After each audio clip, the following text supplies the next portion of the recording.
and gentlemen, please put your hands together, go wild, go crazy, and welcome Lord Griffith!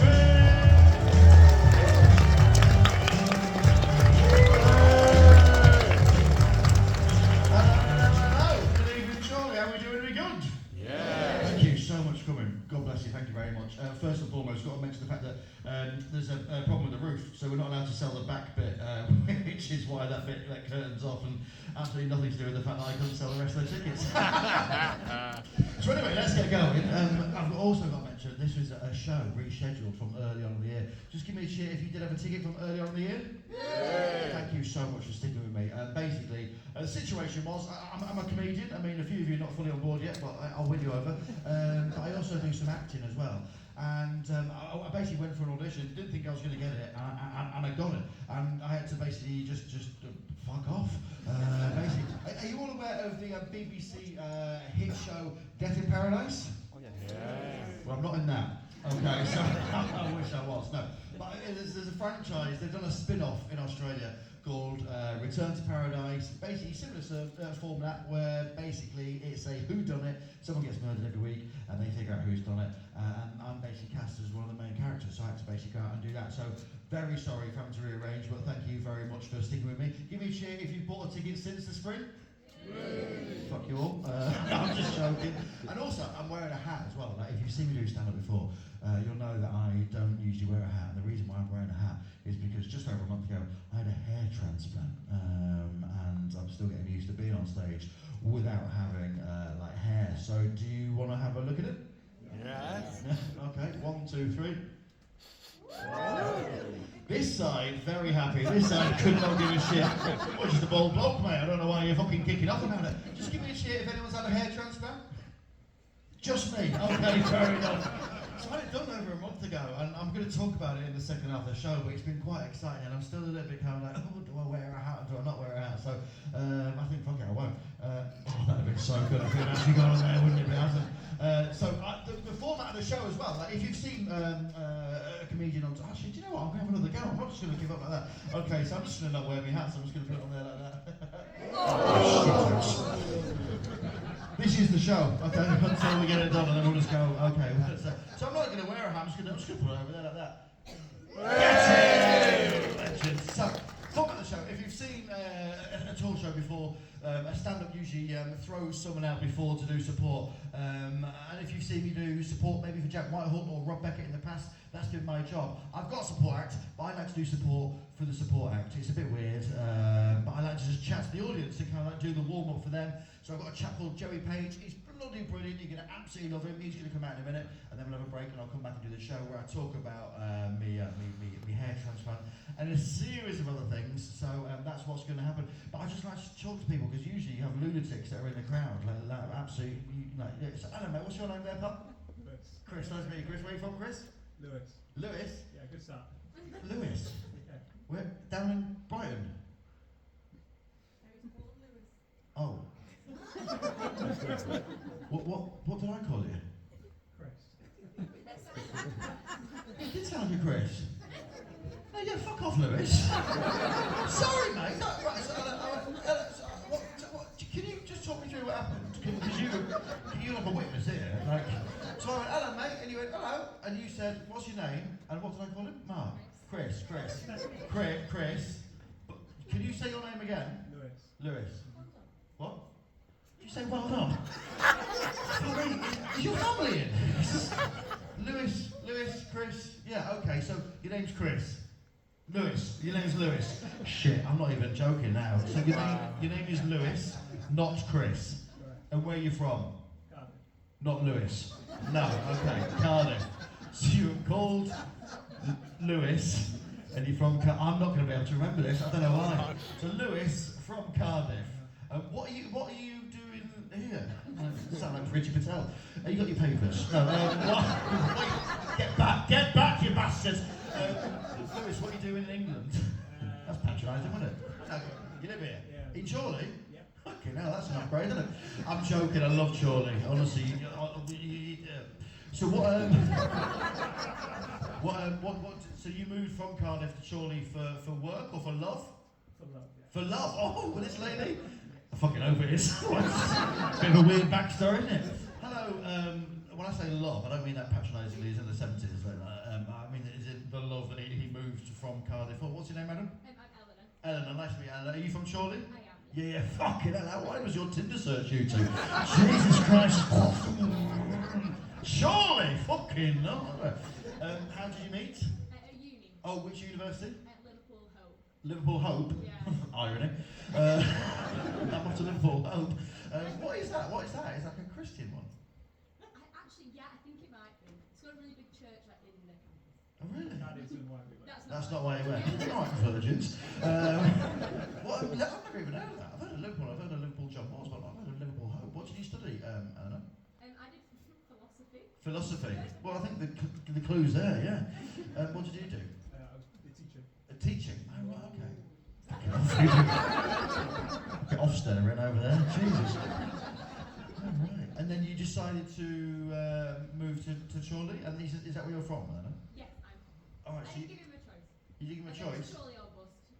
Chorley. Oh, I'm sorry. I gave him a choice. I said like, oh, Chorley or Cardiff. No, Chorley or fuck off. And you chose Chorley. Fucking fair play to you. And do you like it, Lewis? Yeah, it's good. I do like it actually. Yeah, that sounded rehearsed, didn't it? That sounded absolutely. Are you a teacher now? No, surprisingly. Oh. Yeah. What do you do?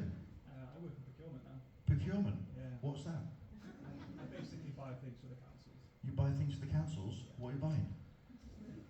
Well, This lady really is chipping in on every single one of your questions, Lewis/Chris. Do you know this lady? Yeah, hello, madam. What's your name? Have you got Tourette's? That was a perfect opportunity to tell him to fuck off. And then just go, yeah, I have, sorry. Fat freak. Okay, calm down. Hello, what's your name, madam? Catherine. Nice to meet you, Catherine. Where are you from, Catherine? Originally Liverpool. And live in Formby. All right. That's nice, isn't it, Formby? Yeah. Do you know Lewis? Yeah, I do now. Doesn't he know everything about him, if I'm honest? He's from Cardiff, yeah, he's from Cardiff, yeah. But do you know anything about, how old is he?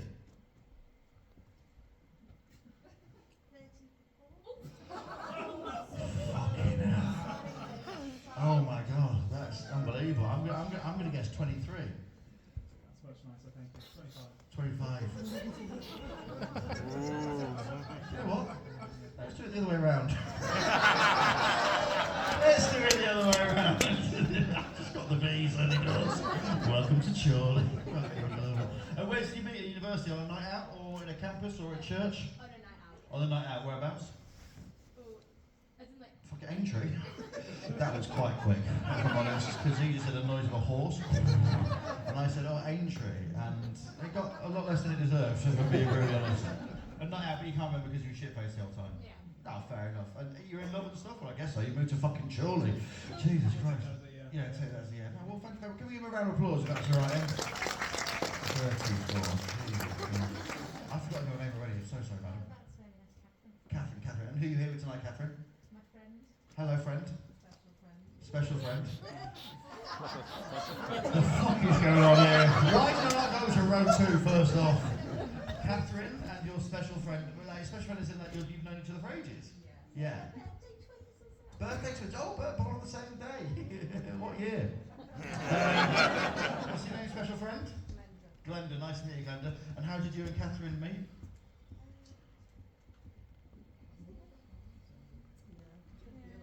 The other halves.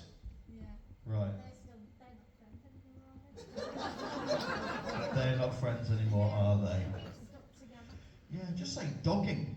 It would have been a lot quicker. No, yeah, girls dog. No, so other halves, but they're not friends anymore. Okay, and what do you do? You just do birthday stuff together, or like just come to comedy and whatnot? You eat. Okay, as I said, you could have just said dogging. And we've got a couple of mate, what's your name, Carl? Mark, nice to meet you, Mark. Where are you from, Mark? Manchester. And what are you doing in Chorley? I live in Leyland. Me and my wife live in Leyland. You and your wife live in Leyland. How far away is Leyland? Probably about 3 miles that way. I mean, that's quite specific. It's got an inbuilt compass. 3 miles that way. How's the crow flies? What do you do, Mark? Compliance. Compliance. Fucking, you've got quite serious jobs, haven't you? What do you do? Procurement? Yeah. complaints. Is anyone a stripper? That'll be a lot easier for Joe. Claire fucking is special for Claire, who are you? You're a dogger. Right, just get involved with the dogging earlier. Like you can't, you're not on a satellite delay. Are you actually a dogger? Dog walker. They're very different things. One's allegedly pursued and the other one you can get arrested for, apparently. So procurement, no. Compliance, what do you comply? Is that, Home efficiency, energy improvement. yes, roofs and shit. Solar PV, Yeah. heat pumps. Or, Yeah, big time, yeah. How did you get into that? I just fell into it. You fell into it? Not actually. Just fell into a solar panel. I was like, fucking hell, I'm just going to do this. I'm going to comply with this for the fucking rest of my life. And wife, hello, wife. I'm assuming this is the wife and you're not dogging. What's your name, madam? Jenny, nice to meet you, Jenny. Where did you two meet? Work. In the same thing? No. What were you doing? Personal injury. So I was joking when you said, but did you fucking fall into it? I've fallen into it again, Jen. Here we go. What? So are you like the personal injury lawyers? I'm You're in HR now, yeah. Fucking. What was the funniest thing you ever saw with personal injury? Like, I'm not funny as in like death, but like car crashes, someone fall down a well. Do you know what I mean? An incident where someone got their legs stuck in a boot whilst dogging. Glenda. Can't think. Funniest client I seen Oh, go on. was somebody was suing a professional footballer in a charity game, and because the amateur was in net, the pro took a shot, broke the guy's wrist, and then the guy suing the professional footballer for kicking the ball too hard. Fuck off. Fuck off. You play a football match against potentially your heroes, someone kicks it too hard, you go and cry to a fucking coins. That's ridiculous. Well, that's ruined one of my jokes in the second half of the show. I'm not even lying to you.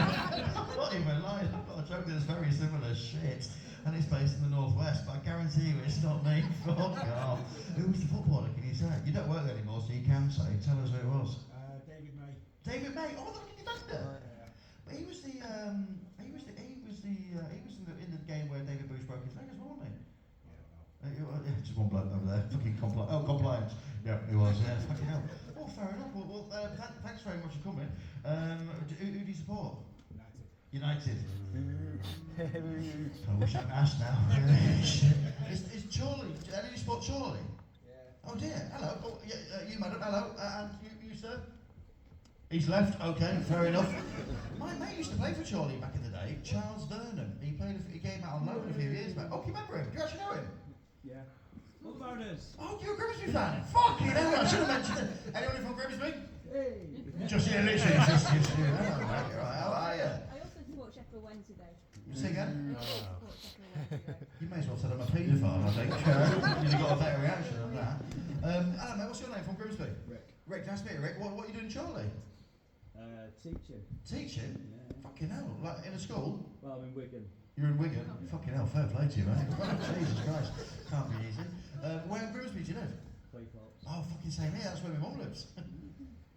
Good to chat, Rick. Okay. Alright. Claybeck Farm. Cleebeck Farm? Yeah. What's Cleebeck Farm? It's where the nature reserve bit is. Nature reserve in Cleethorpes. Are you on drugs? What the fuck? We've not got a nature reserve. We've got a dogging website. We haven't got a dogging website. We've got a dogging site. Well, there's a sugar website. There's a dogging site in the pier. Where's the Put back. put back? Put back. You're just saying noises. Put back. Where's the reserve? You know where Humberston is? Yeah. Grosvenor, behind there. Oh, fucking hell, yeah, like back at Country Park. Yeah. Yeah, just say that then, mate. My mum lives, well, actually, I'm not going to tell you where my mum lives. That'd be fucking weird, isn't it? Big Grimsby Town fan? Yes, I am, mate. Yeah, we've had this with, was it Harry Cook? Did we get, what's his name? Harry someone. We had Harry someone. And we sent Charles Vernon out on loan. It's lovely, isn't it? Do you get back to Grimsby a lot? I do, yeah. Yeah, how often? About 4 or 5 times a year. Oh, that's alright, isn't it? What's the distance from here to there? 140. 1 second. Which way? Oh, that way. Yeah. No, fair play. We've got the distance. Just want to make sure that we've actually, as the crow flies, got it. Because you don't end up in fucking Lincoln, do you? Jesus. Who are you here tonight, Rick? Stu. All right. Hello, Stu. You say it like I know him. Oh, fucking Stu. What did you say? My mum does that the whole time. I went back to Grimsby a few, I go back quite a lot, and I went back years ago, and Mum was like, oh God, I bumped into Sue the other day, and I'm from Grimsby, but I live in London now, because,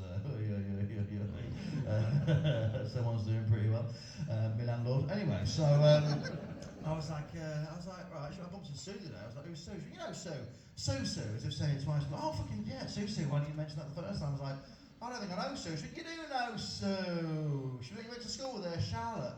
I was like, oh God, what year was that? She's like, oh, nursery. I was like, oh yeah, I fucking like the glory is, where we all remember everything, pissing and shitting in Charlotte. I was like, no, I don't think I remember Charlotte either. She went, right, what can I tell you about Sue? She was an hairdresser at Avant-Garde down Ladysmith Road. I was like, the women's hairdresser. She went, yeah, well, I would never have my haircut there, would I? She went, no, you wouldn't have done, no, fair play. She went, that Nissan Micra that changed colour in the sun. I was like, what a fucking weird reference point. I was like, no, again, Mum, I don't think I know who she's right. Oh, she had really long hair, like famously long hair, like down to her knees, mid-90s, she had it cut short into a nice little bob. I was like, how am I going to remember a woman's haircut from 1990? I was like, Mum, I can't remember who Sue, mother of Charlotte is. My mum was genuinely pissed off. I can't remember this woman's name, okay? Went to walk out of the room, stopped, turned around and went, stabbed her husband. I was like, mention that at the fucking start, for God's sake. I remember Stabby Sue. Fucking hell. I remember she was a hairdresser. I remember she was very handy with a pair of scissors when needed to be. So you sport Grimsby, did you? Yeah. Fucking, I'm a big Grimsby fan. Have we got any football fans in? Yeah. I sport Grimsby. I fucking love Grimsby Town. I'm going to tell you one thing and then I'm going to bring on Joey. So I love Grimsby Town so much. Wanted to play football for him, but obviously that didn't happen for the reasons you can see with your eyes. But I'm a choir boy. Like I'm a comedian, but I'm also a choir boy. So what's your name there, mate? Sam. I'll sing your name in arpeggio just so that we know I'm not taking the piss. So Sam, just pick a key between A and G. B. Okay, here we go. Sam, oh Sam, Sam, oh Sam, Sam. You can clap at any point for fuck's sake. Jesus Christ! I mean, that is lovely, but people usually clap after the first arpeggio. Not in Charlie. Let's fucking see how high this little prick can get, shall we? Fucking hell! So that is generally my job, and I've mentioned this so many times, but it's the look on his face I love most, because basically it's the Subo situation where, remember the first time you saw Susan Boyle live on TV? That is the same look. It's like, what the fucking hell is it? Oh my God, it's amazing. I want to sleep with it. And you can, Sam. And you will, Sam. Anyway, I wanted to play football. That never happened, but when I was 15 years old, okay, the choir that I sang in Grimsby, St James Grimsby Parish Church, big about self, man, represent. We got asked to sing at Grimsby Town versus Sheffield Wednesday. It was Easter Monday, I think it was 2000 or 2001, this is all true.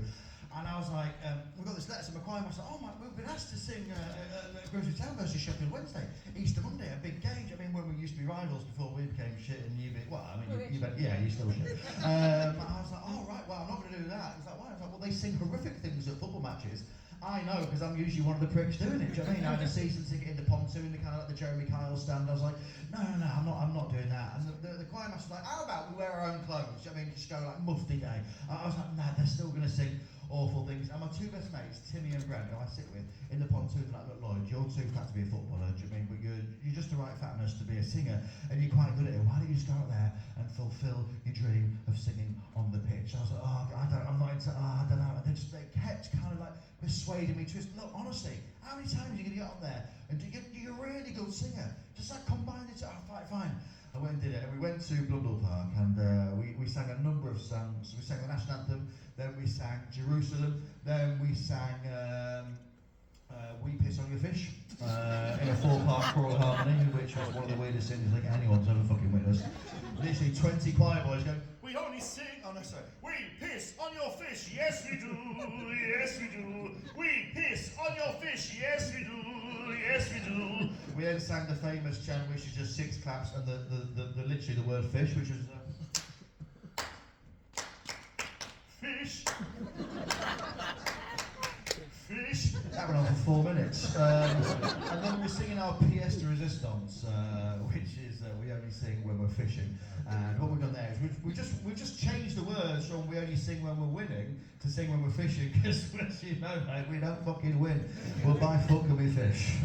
So we were there, 20 choir boys going, We only sing when we're fishing, sing when we're fishing. We only sing when we're fishing, sing when we're... And I was getting into it, I was like, oh, this is not too bad, do you know what I mean? And then I could hear the stadium was joining in, like, oh, this is literally our job, was to try and recruit choristers, not in a weird way, try and recruit choristers, but also, like, to try and get the crowd round up. So we're like, We only sing when we're fishing, sing when we're fishing. We only sing when we're fishing. I'm like, oh my god, this is amazing. That the main stand started, then the upper windows, then the pontoon. Oh my god, this is great. Everyone's singing. I was like, oh, actually, I don't think they're singing the right words.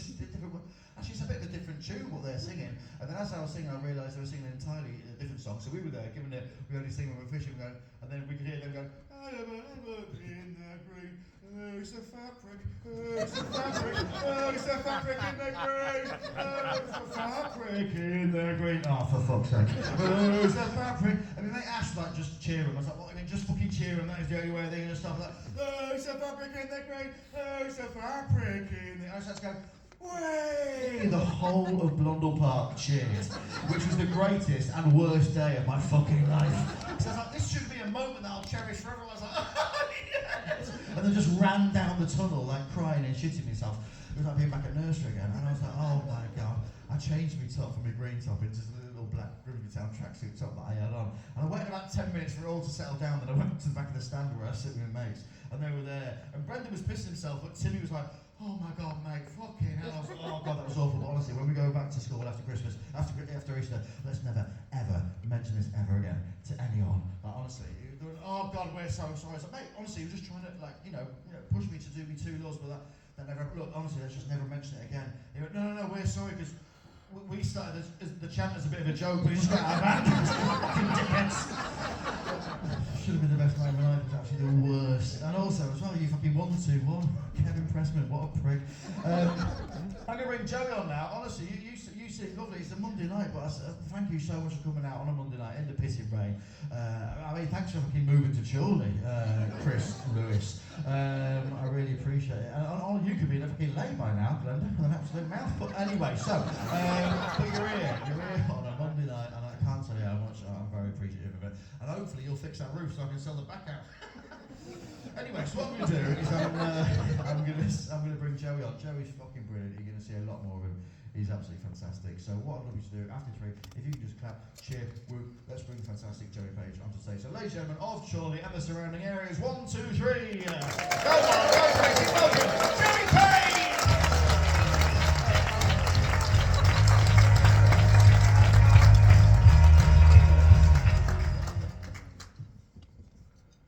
I realise that on the face of it, this looks like a booking error. You for? Huh? Was or you? Yeah, for you lot. I was saying, it doesn't matter. Either way round, doesn't it? Yeah. Well, that's killed that momentum. Thanks, mate. Like, I'm aware that I look like I'm going to come up here and give some sort of TED talk about vegan trainers. I'm aware that I look like a geography teacher that got a £40 ASOS voucher for his birthday. Quite an old crowd, so I'm going to redo that one. I'm aware that I look like a geography teacher that got a £40 Littlewoods voucher for his birthday.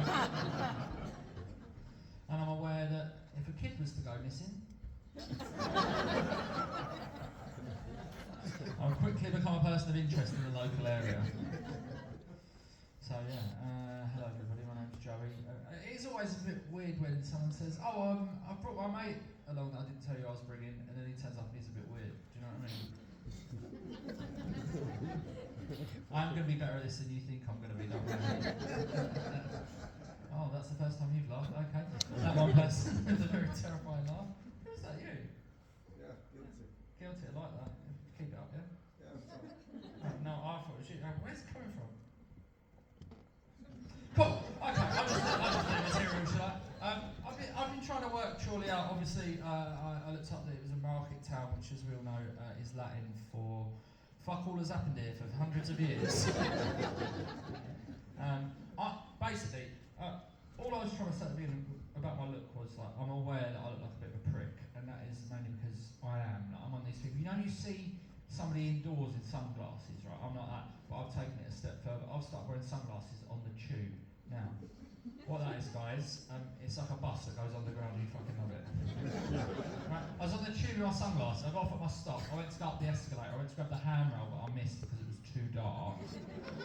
And I accidentally grabbed this girl's hand. Right, she asked me if I was okay. I panicked and said yes. We got about halfway up the escalator, and she turned to me and said, "Where's your dog?" So it died when I was 15 and never quite got over it.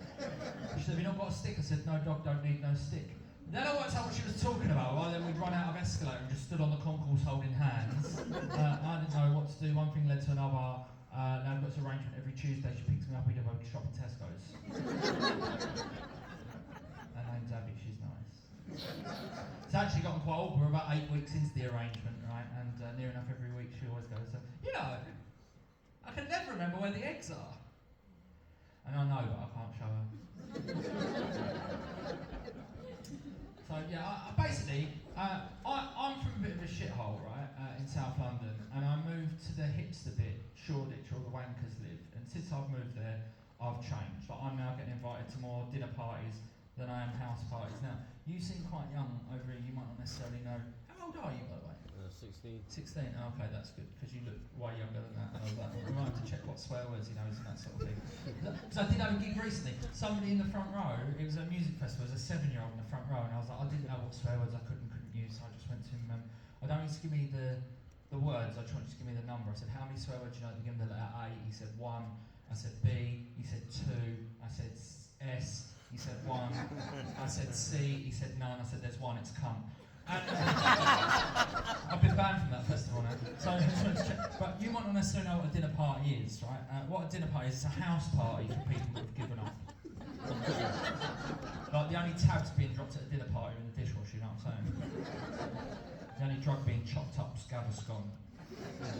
I got invited to this dinner party. It was the shittest dinner party of all time. You didn't even get to choose where you sat. It was place names. I got something to this geezer. His name was Kurt. Now, I don't know if you get many Kurts in Chorley, but don't bother. They're a waste of time. He went, "Son, what do you do, Joey?" I said, "I'm a stand-up comedian, Kurt." He said, "What was a hobby?" I said, "No, it's my job." He said, "Is it a part-time job?" I said, "No, it's my actual fucking job." He said, "I suppose you've got Instagram?" I said, "Yeah, it's Joey Page Comedy." He went, "Joey Page Comedy?" I said, "That's right, Kurt, it's Joey Page Comedy." He said, "Would you like me to say it again so the people of the Chorley Theatre remember that it's Joey Page Comedy?" I said, "That would be extremely helpful, yes." I said, "What do you do, Kurt?" He said, "I work in a bank." I said, "What, as a hobby?" Right, but I feel like by moving to Shoreditch, I've like gone up a class level, right? And I'm not for 1 second suggesting that I've become middle class, because I cannot stand those Chile insulated, Range Rover driving, corduroy clad, Stilton snorting, pate licking, Clarkson's farm loving, secret Tory voting cunts. But I will go easy on you, because I know you're the only people that can afford to go to live comedy on a Monday. And I'm not entirely convinced that you are, because just because you put a bit of bunting up in the town, it doesn't make you middle class, right? Right? So you come to a quaint little theatre, I understand that you're not all quite. Because some people, it is hard to work out, because some people have got the same haircut that suggests that Princess Diana is still alive. And other people look like they've either been to or about to go to prison. So I'm still working this crowd out as a room, do you know what I mean? If you can't work out where you sit on the spectrum of working class and middle class, there's a couple of ways you work it out. I think what's happened is I've become upper working class. I'll give you an example. Since I moved to the gentrified bit of London, I like sushi now, but only the sweet chili chicken one out of Morrison's. Or like, because of my working class roots, I'm good at DIY, but I'm also into the arts, so I might bleed a radiator and then say something poetic like, "But does it really bleed?" And I'm buying avocados all the time, but I scan them through as an onion. Now, I'm not normally the type of comedian to reference other gigs that they've done, but I did that joke in Blackburn once, and they genuinely didn't seem to know what an avocado was. I'd say, "You know nachos?" They didn't get that. I said, "You know the hot crisps with the cheese on?" I said, "You know the little greens?" And then they were on board. Anyway. Right? If you can't work out where you sit on the spectrum between working class and middle class, right, there's a couple of ways that you can work it out, right? Number one is names, right? If the names of all the couples that you know, right, if the man is named after a boring place in the UK class, things like Preston and Colander, Derby and Cafetiere, Ormskirk and Lazy Susan. Whereas if all your male friends are just the noises that you make when you do manual labour, you tend to be very working class. Paul, Phil, Mick, Gary. Similarly, right, it depends on how you use the radio as to whether you're working class or middle class, right? You tend to be very middle class if you're ringing up Radio 2 and showing off. It's like ringing up Radio 2 and saying, "Hello Vernon, love the show, me and my wife are listening while we're having our kitchen reimagined. We've been trying to do it for bloody ages, but we just keep on going away. If you've been away, you've got to get away. Oh, it's fantastic. We have lovely lives. Anyway, enjoy the show. Ta-ta, bye." If you're doing that, you're middle class, right? Whereas working class people tend to use the radio for therapy, right? They'll be ringing up Talk Sport. Like, I've got Mick on the line, he wants to talk about Tottenham Hotspur. Yeah, I'll tell you what, right?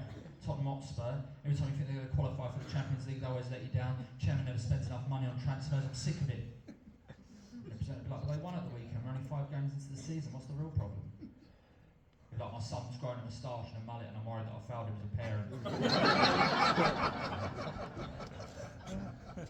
And I thought by moving to the more gentrified bit of East London, I'd be happier because like that's where I look like I fit in, right? But because of where I grew up, I don't like it round there. Like, I'll give you an example. Where I grew up, there was quite a rough pub, right? And it was full of characters. There was a guy in there. His name was Sexist Steve, right? And his name was Sexist Steve because he was a bit sexist, right? He'd say things like, "Hello, love, can I have a pint? I'm drier than a nun's vagina," right? He would say things like, he knew he was called that, everyone had a bit of a laugh about it. Now, if you're wondering what I was doing in the pub at the age of 8 or 9, I was with my uncle Steve. Right, and that's the sort of area that I grew up in, right? And now I've moved to this gentrified area, and like, it's hard to like take that out of my character now. Like, and I've got a mate who's from a similar area than me, and he texted me the other day, and he was like, "Oi, Pagey, are we having it tonight or what?" Right, now before I'd even replied, he'd sent me a second message and said, "Or you staying in like some sort of wanker." It was 8:30 in the morning. Right, I said, "What time?" He said 5 o'clock. I thought I'll show him.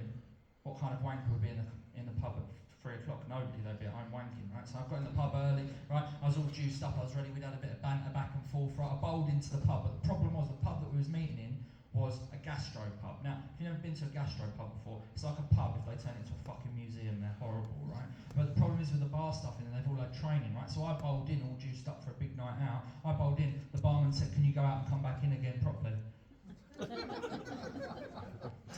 He said, "Teresa and the team would like to welcome you to the old haberdashery." I was like, "I couldn't give a fuck where it used to be, mate."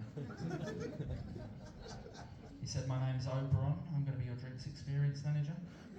I was like, "What the fuck is a drinks experience manager?" I said, "Can I have a lager, please?" He said, "Oh, this isn't that kind of place."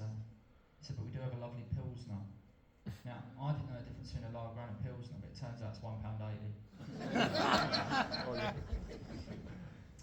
There's also too many. There's too many coffee shops around my area as well, right? Like these independent coffee shops, and Chorley's getting a bit like this, by the way. Too many independent coffee shops. Now, I don't like independent coffee shops because I think they sound shit coming out of my working class mouth. Like, I don't like saying latte; it doesn't sound good coming out of my mouth. I don't like saying croissant; it doesn't sound good coming out of my mouth. I don't like saying plain of chocolate. Such a risk to do a joke about the second most popular French pastry this far out of a capital city. And I ask you more questions in these places than you have to answer when you're filling out a form to know your car insurance, right? When this place, it's called Opulence Coffee Roasters, right? And I went in and he said, "What can I get for you, comrade?" I wanted to say something to smash your fucking head in the road, really. So I'm from South London and I can be a little bit leery. Now, I don't know, there's a few people I'm still not sure about that might be a bit too middle class to know what leeriness is, so I'll just explain it. It's like excitement, but with a hint of menace. Like you might say something aggressive, but in a friendly manner, like, "Do you want to go outside for a fight, mate?" Like I tell you in politics who's leery, Kim Jong-un. Think about it, yeah? He's like a little town chap, with a little fade in his haircut, top button down all the way up, bowling around town going, "Don't make me press this button on you, cunts." I'm only joking, come on, have a drink. Anyway, right, I don't like saying latte, so I said, can I have a white coffee? He said Americano. I said, no, I'm from South London. He said, flat white? I said, yeah, I'm a bit, that's why I need the caffeine. He said, what roast would you like? I said, no, I've eaten. He said, I'm asking you, where would you like the coffee to have come from? I said, oh, the machine. He said, we've got 2 different types of roast here at Opulence Coffee Roasters. You can either have our regular blend, which has got subtle notes of dark chocolate, cinnamon and honey, or you can have our new signature blend, which was created by our in-house roaster. His name's Patrice. He studied coffee at university for 7 years. He invented this new blend called Victory Road, which is inspired to make after reading a World War I Wilfred Owen poem in the bath, and it's got subtle notes of cinder toffee, burnt shrapnel, and the sexual frustration of a soldier returning from war.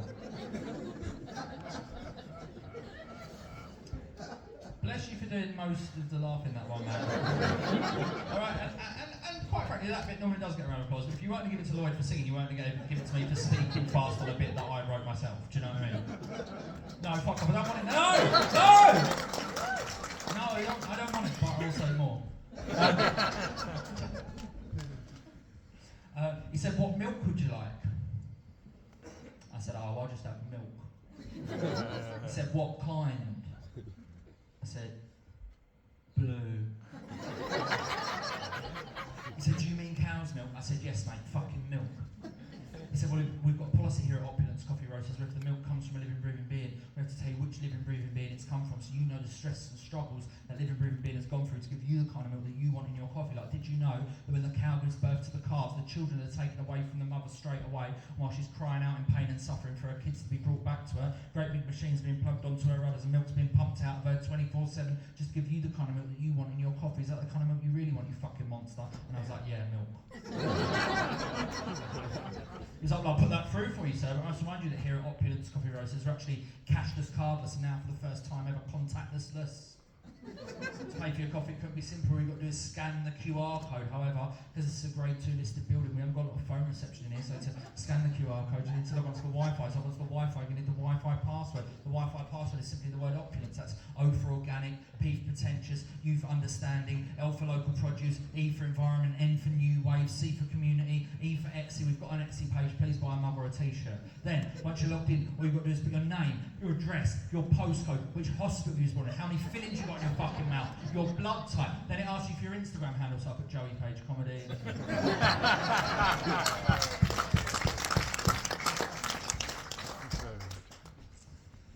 But yeah, I mean, you know, I've changed. I've become a knobhead. Do you know what I mean? Like, I was at my mum's house recently, and they know that I'm no longer proper working class, right? And I shot myself in the foot because I was around there. She went, "Would you like a coffee, Joe?" And I said, "Is the bean of single origin, mother?"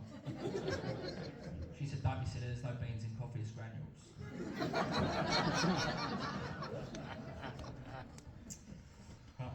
Like, coming from a really working class background, it's weird when you do things that you think are middle class when you get older, and then they're not as good as you think they're going to be. Like, I went for the first time ever. I went on a British Airways flight recently, right? And I thought it was going to be so posh and British, right? But it was fucking not, right? I thought in my head, I'd get on, there'd be a little flight attendant. His name would be Jeremy. He'd come over with a little napkin. He'd say, "Here's a little napkin for you." And he'd say, "Here's a little packet of nuts for you. Here's another little napkin. It's a little gin for the napkin. Here's another little napkin to catch the tears from the gin." And then he'd say, "I'm only really doing this job because I'm trying to prove to my father that I am worthy of having money from the trust fund in a few years' time. And about 45 minutes we're going to be flying over some of his land, and to celebrate that, what I've organised is a brass band to come on. They're going to play Rule Britannia whilst we all take a moment of silent reflection to think about what our favourite kind of quiche is." About 5 o'clock, there's going to be a raffle where you get a chance to win afternoon tea with a royal family member of your choice, apart from the 2 naughty ones. And I'll leave it up to you to decide which 2 are naughty ones. Right? But it wasn't like that. British Airways has gone downhill nearly as fast as Great Britain itself. Right? Like, if there's anybody who's come to this country based on the title, you should never trust a place that tells you how good it is in the name. Like, best kebab often is not. Right, but you know, I went on this British Airways flight. I was having a great time. I was on my way on holiday, right? I went through security, and I went through the security barrier, and it always makes me feel like, you know, do you remember on Stars in Their Eyes? Yeah, when they go through and they come out the other side as like a pop star. I do that at the airport, but I go through the security barrier and I come out the other side as somebody who thinks they've got way more money in their bank account than they actually have. I bought a Toblerone on the way out. You're not supposed to do that. You're supposed to only buy it on the way home. I bought a plug to charge a phone in 17 different countries. I was only going to one. I'm never going to be in Mozambique needing to charge my phone, I don't think, right? But I bought aftershave. I bought aftershave since I got off with a girl called Sally at an underage disco. I don't know why they let me in, I was 37. Just a joke, chill out. Right? Then the fun stopped, right? Then they said British Airways would like to apologise for the late running of this flight. That is due to the inbound flight also being delayed. I was like, yeah, a flight which you guys fucking run. I wouldn't be able to get away with that at work. Sorry I'm late. Basically, I was already running late and go fuck yourself. Then she said, today's flight is going to be delayed due to the wet weather. I was like, you're called British Airways. What other kind of weather is there to deal with? It's not like Hurricane Katrina. And what's the worst thing they've got to deal with? Storm Robert. And shit in my pants that he's going to blow the fence down. Do you know what I mean? Then they said, if you can make your way to gate 17D, it's the only one that's a 45-minute walk away from the nearest shop, toilet or restaurant. In fact, it's so far away that, you know, when you look into the night sky and you see a star, right, and it's actually so far away that it's in the past. That's what gate 17D was like, right? And I knew that because when I got there, Hugh Edwards was still doing the news. Then they said, if you're in Group 1, you're going to be getting on the flight shortly. That's because you paid $17.99 each way to get on the flight an hour and a half before anybody else. What the fuck are you doing with your lives? If you're in Group 2, that means you've got a baby and everybody here hates you, is secretly hoping that you either check the baby into the hold, or even better, leave it by the bins before you get on. If you're in Group 8, the group of death, that was me, you might as well go home and have a shower and a sandwich, because you're not getting on the flight for another 45 minutes at least, and when you do, don't bother bringing your hand luggage with you, because there will be no space for it on the flight. I got there, she said, can we check your bag into the hold? I said, no. She said, why not? I said, you might lose it. She said, I doubt that you need another outfit that makes you look like a golf caddy from 1984. She said, we'll do it at no extra cost. I said, oh great, at no extra cost, you're going to make me wait around at the end whilst I'll take part in the shittest version of the Generation game ever as my bag bobbles along the conveyor belt looking like it's been mauled by an XL bully. I'll tell you this, right?